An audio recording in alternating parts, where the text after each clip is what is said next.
Halo bro, salam kenal, gue Roni.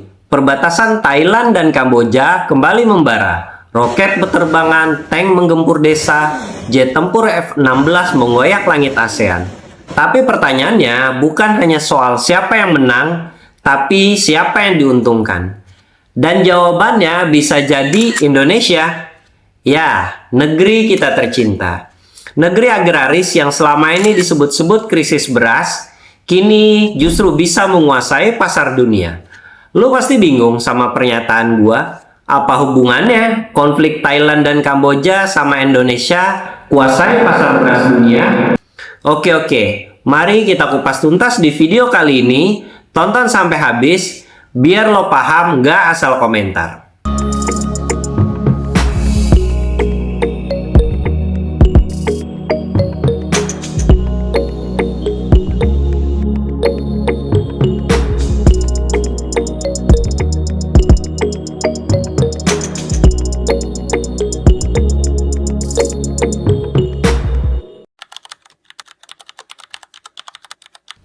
Oke, kita mulai dari sejarah panjang konflik Thailand-Kamboja.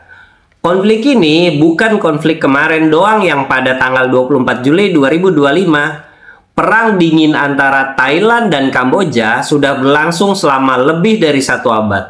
Berakar pada perselisihan perbatasan dan perebutan warisan budaya. Khususnya kuil Preah Vihear semula bermula dari peta buta ya, warisan perjanjian antara Prancis dan Siam yang merupakan sebutan saat itu untuk Thailand pada tahun 1907 yang jadi akar masalah perebutan wilayah sepanjang 817 km di perbatasan yang belum jelas batasnya sampai saat ini. Salah cetak, salah gambar, salah tafsir. Akibatnya, Candi Suci Preah Vihear tentu aja jadi rebutan. Pada 1962, Mahkamah Internasional memutuskan bahwa candi itu milik Kamboja. Tapi bukan berarti konflik selesai.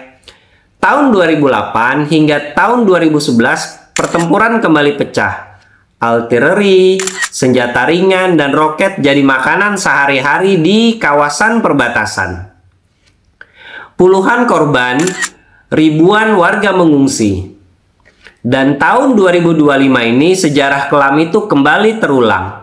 Hanya saja lebih brutal, lebih modern, dan lebih berbahaya. Mulai dari baku tembak, artileri, roket, dan pesawat tempur.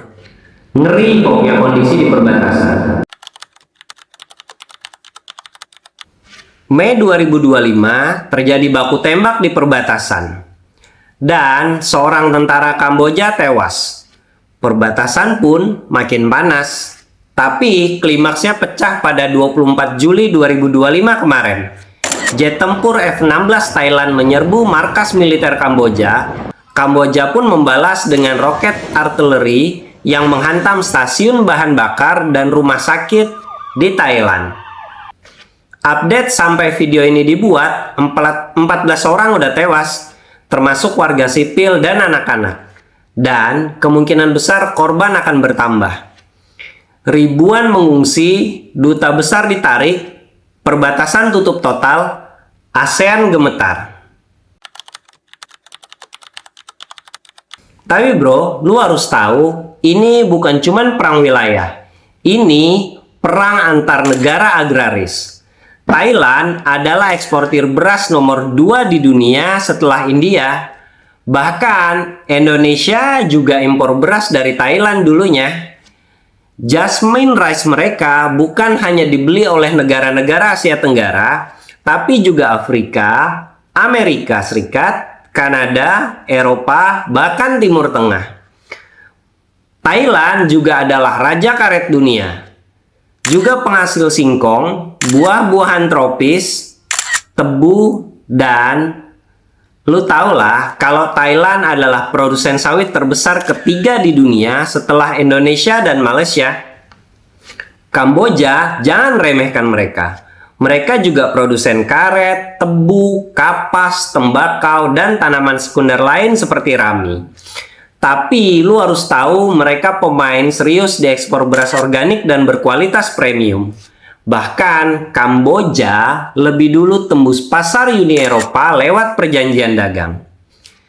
Tapi sekarang sawah mereka terbakar, jalur logistik putus, pelabuhan lumpuh, petani lari ke pengungsian.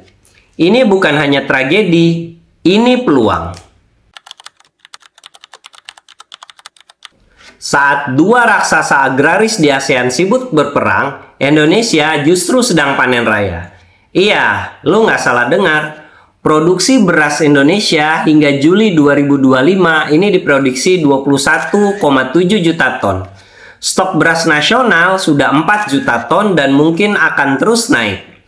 Harga beras juga sedang distabilkan oleh pemerintah. Bahkan program SPHP beras tetap jalan lancar. Sementara negara lain bingung cari beras, kita justru punya lebih. Ini momen yang jarang datang, bro. Bayangin ini, negara-negara Timur Tengah biasa beli beras dari Thailand. Eropa langganan Kamboja untuk beras organik. Afrika seringkali order dari dua negara ini juga. Lalu, tiba-tiba stok mereka anjlok. Harga naik, logistik lumpuh, mereka butuh alternatif. Inilah waktu terbaik buat Indonesia masuk. Kirim beras ke Qatar, Saudi, Kenya, Uni Eropa dengan harga yang bersaing, mutu yang dijaga, dan diplomasi pangan yang tajam. Bukan cuma dagang, bro. Ini geopolitik pangan. Tapi ada tapinya. Jangan sampai karena kita kasihkan ekspor, rakyat sendiri kelaparan. Pemerintah harus pastikan, yang pertama, cadangan pangan cukup untuk paceklik. Yang kedua, harga domestik tetap terkendali. Yang ketiga, ekspor dikawal BUMN dan Koperasi Merah Putih agar nggak dijarah kartel. Yang keempat, branding ulang beras Indonesia secara global. Bukan hanya beras murah, tapi beras berkualitas dari Asia Tenggara.